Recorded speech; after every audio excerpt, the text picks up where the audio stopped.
Over 50% of Gen Z workers expect a starting salary of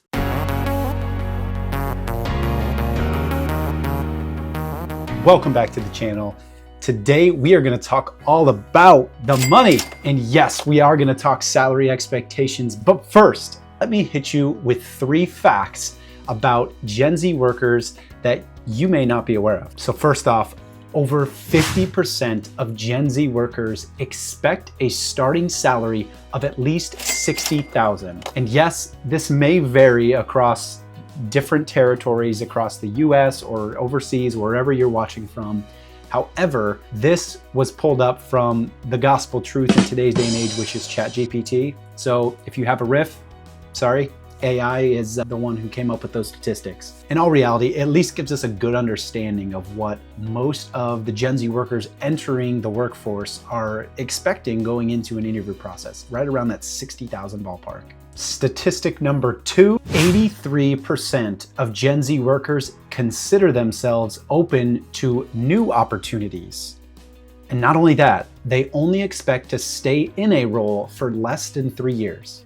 For any Gen Z workers out there, that's the other thing. Feel free, let me know in the comments if you agree with these statistics, because I am curious to see which of you workers agree with these statistics I'm sharing. Again, ChatGPT to thank, but nonetheless, I'm curious to see what your thoughts are. And lastly, over 60% of Gen Z workers expect a promotion within the first year of employment. And boom, there we have it. There's 3 statistics, and I'm sure we've got thoughts all over the spectrum.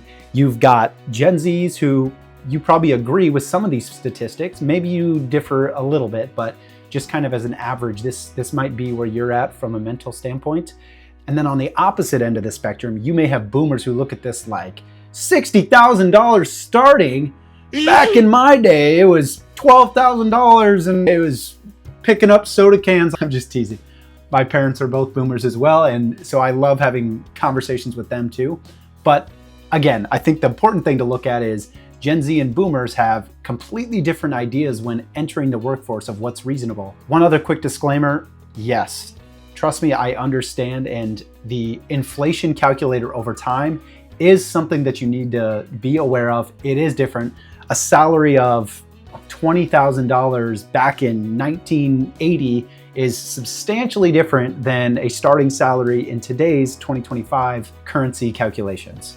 So keep that in mind, but less important is the number, but more important is what do we take of these mindsets coming into these positions? So as a millennial, what's my take? Because I think millennials and Gen X, we might kind of fall somewhere in the middle. Maybe a hybrid of some Gen Z concepts that we adopt, especially me being on the later years of the millennial generation, or maybe some of the Gen Xers, they may fall on more of the boomer mentality of thinking. So first, I want to identify one problem that's maybe not being addressed by a lot of society when it comes to the job market.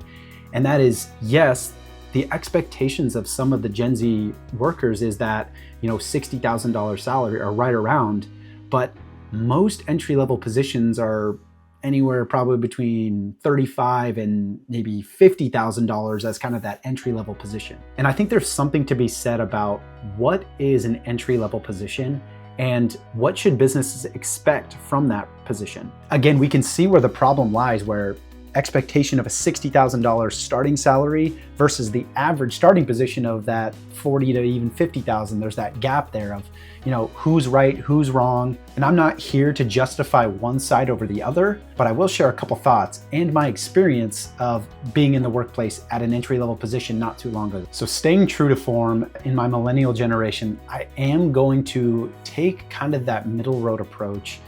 And it's not because I cater to one or the other, but it's truly because I've learned a lot from the business standpoint of how can businesses benefit from bringing in these new generations of workers, even if it is at a slightly higher salary. What should the expectation be? Well, putting on my boomer cap right now, I would want to temper or challenge the Gen Z viewers who are watching this to ask yourself this: what value am I bringing to this company that justifies a, for instance, $60,000 starting salary? You may be quick to answer that question, but it's more of a rhetorical question in the sense of we do need to take a step back and humble ourselves for a minute to think, okay, I am new to this business. I'm new to this company.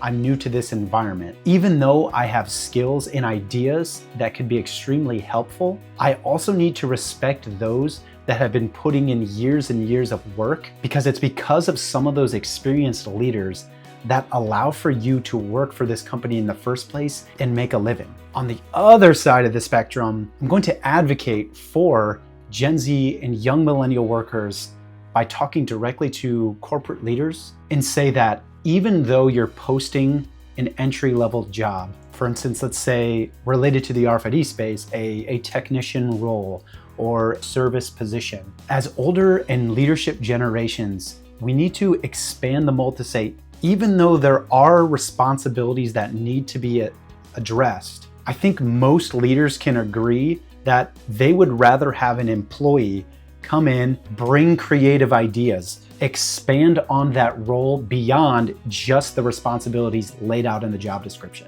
The other point that I would ask the business leaders that are looking to hire an entry-level position, would you rather bring in, for instance, a Gen Z worker and allow them to flourish in their role by trying new things, being creative with their skill sets, while also doing their job responsibilities to ensure that they stick around longer than the 3-year average, as I stated earlier in my statistics? So it has to be a give and a take. Gen Z and younger workers, there needs to be an expectation that I come into this role not because I expect a high salary right off the bat, or that I expect to be promoted in, again, a bigger salary in less than a year, but maybe that I'm gonna come in, work hard, and showcase the other skills that I have, so then in time, they can find a new role that's going to allow me to flourish with those new skills. So in conclusion, 2 things are true. My Gen Z watchers out there, let's take into those entry-level roles, take a deep breath,